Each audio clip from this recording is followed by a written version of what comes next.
Hi there, this is John Wilkinson again from History Made Easier, with a presentation that focuses on Hitler himself and the role he played in his rise to power. Because clearly it was around Hitler that everything spun.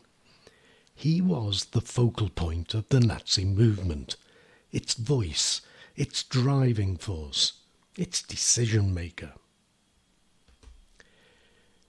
He was the undisputed leader. At least whenever his leadership might have been disputed, he lost no time in ending any doubt. He took the decision in 1923 to attempt a putsch, and he led that putsch, literally from the front.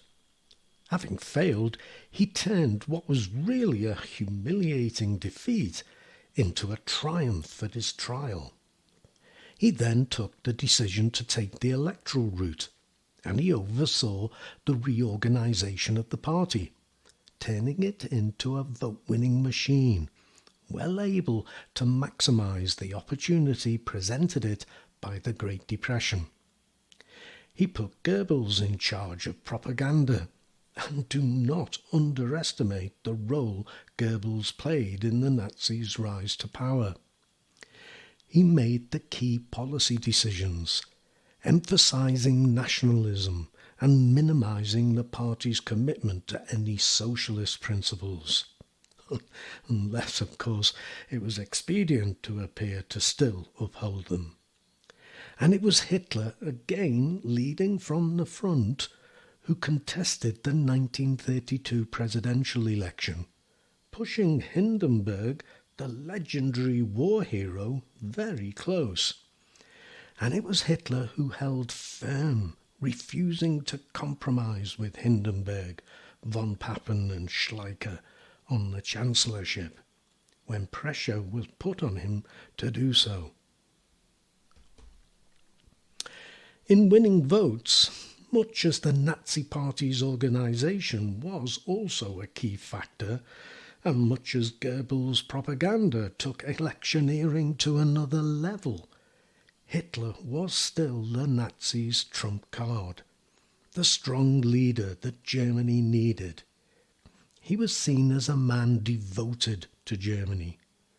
Mein Kampf, or My Struggle, was his struggle, but it was Germany's struggle too. He had immediately volunteered to fight in World War I. Indeed, as I said in an earlier presentation, he had petitioned the authorities to join the German army, serving bravely and winning the Iron Cross, both second class and first class, the German army's highest award for bravery. And though there might have been emotional hyperbole in his account in Mein Kampf, there can be no doubt of his sense of devastation on hearing the news of the Kaiser's abdication and the armistice. So that in 1932, Hitler was portrayed as Germany's saviour, summed up on the 1932 election poster that I show on this slide, "Our last hope, Hitler." As for Hitler himself, a cult had been built around his personality, helped by Goebbels, as well as his own tremendous self-belief and speech-making skills.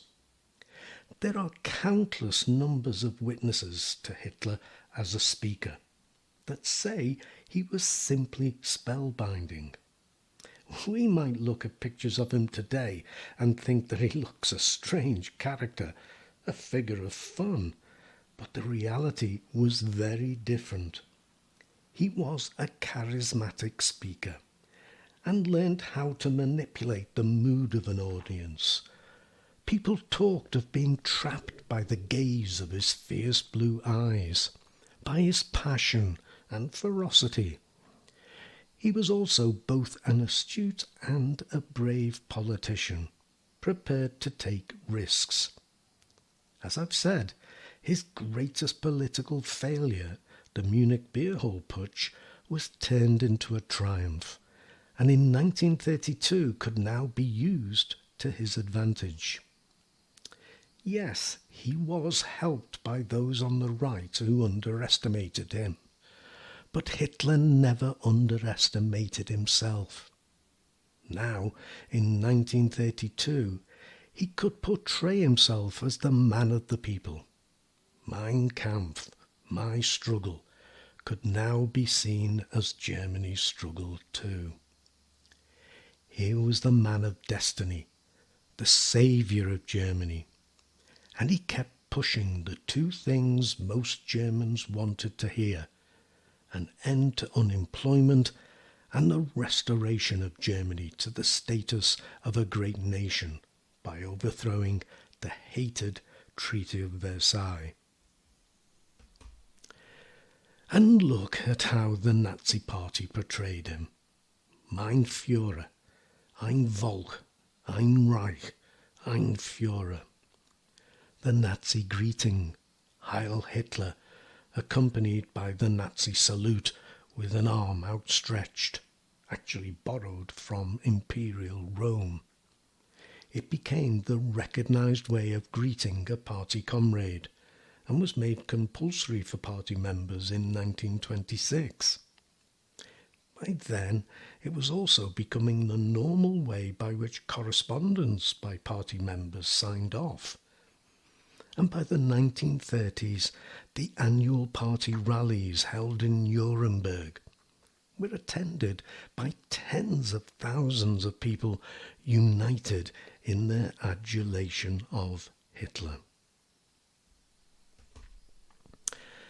Now I know I've made this sound like an apology for Hitler, and please, I'm not forgetting that this was also an evil man.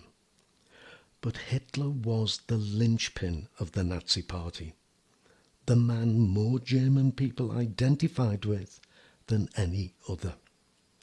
He wasn't the only factor behind the Nazis' rise to power, but he was the main one. I hope this proves useful to you.